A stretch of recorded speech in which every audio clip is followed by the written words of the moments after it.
Processors, the thing that makes you see my face right now where you're sitting, the thing that makes you money when you program, processors are really just a bunch of transistors. A transistor, in its simplest way of explaining it, is a thing that either makes electricity flow or not flow, that's a 0 or a 1. And you can put them together in ways that make them something like a logic gate. That's where the I, the OR, the exclusive OR, and that can turn them into structures that eventually become the variables, the conditionals, the loops, that eventually become the objects, the mathematical processing, that eventually become the serial processors, which we call CPUs, or the parallel processors, which we call GPUs. The more of those transistors we can pack into a small space, the faster they are. The problem is that the more transistors there are, the more electricity they use and the hotter they get. So, it was necessary to develop a whole new architecture for phones, which is the ARM architecture, while the architecture of these computers is x86. All this is explained in Platzi's Software Engineering Fundamentals course at platzi.com/fundamentos.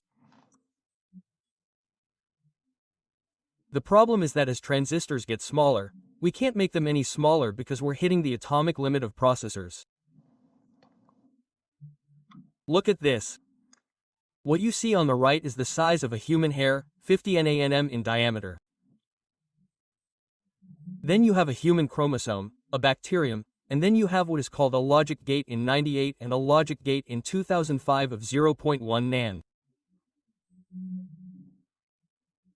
Right now we are achieving much smaller logic gates that are close to the size of counting them in terms of atoms, but eventually we will not be able to miniaturize them any further. You've asked us why Intel hasn't broken this 3 GHz story for a long time, and what they're doing is creating multi-core processors. Partly because mobile computing has completely changed the game, but partly because the foundries of the processor companies haven't been able to compete. Wafers, which are like these little balls from which a wafer from which the processors come out, the technology behind which we manage to miniaturize has reached its limit and is generating many errors. It's very difficult to make these processors smaller. And the other problem is that we have a limit on bits. What's the magic of qubits? The magic of qubits or quantum processors is that where I can have all the possibilities in one bit and one, in a qubit, I can have all the possibilities at the same time. It's not exactly like that, but, for example, if I have 2 bits, they can be 0 and 1, 1 and 1, 0, 1, 10, right? But in a qubit I can have them all at the same time. That means that if I have 64 bits, the same number of qubits allows me to have numbers 64 to the 64th power. That's the magic of quantum computing. But how does it really work behind the scenes? How does a normal computer work when we ask it what 2 plus 2 is? It's easy.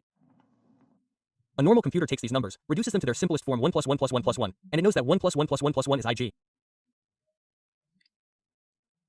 Ready? That's it, problem solved, and it solves it serially. How does a quantum computer solve this problem? A quantum computer takes 2 plus 2 and puts it into a probability system and starts saying, that will be 1, that will be 2. No, 3, no, 4. Suddenly it's 4, no, suddenly it's C, no, suddenly it's 512. And what happens is that something called interference comes in. Interference is that the different qubits that have the wrong numbers, really the ones that tend to 0, but I don't want to get into the mathematical theory, the ones that tend to 0 start to collapse the wave. What the hell is that? Don't worry about it, unless you want to study quantum physics. But basically what happens is that there are some qubits that become more probable than others and they inform the user of the quantum computer. So suddenly the quantum computer starts to say, look, I'm not sure, but I think there's a 90% probability that 2 plus 2 is 4. There you go, you'll see. And this took a long time, but eventually it tells you, okay, can I stop now or do you want me to keep simulating? Because I keep looking at options to see which one has the highest probability.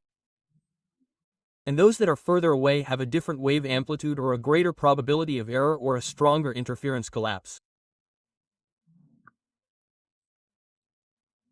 That's why these computers have to be kept below 0 or close to absolute 0 in a vacuum, basically in the conditions of deep space so that no atom, no type of external energy radiation affects the qubits.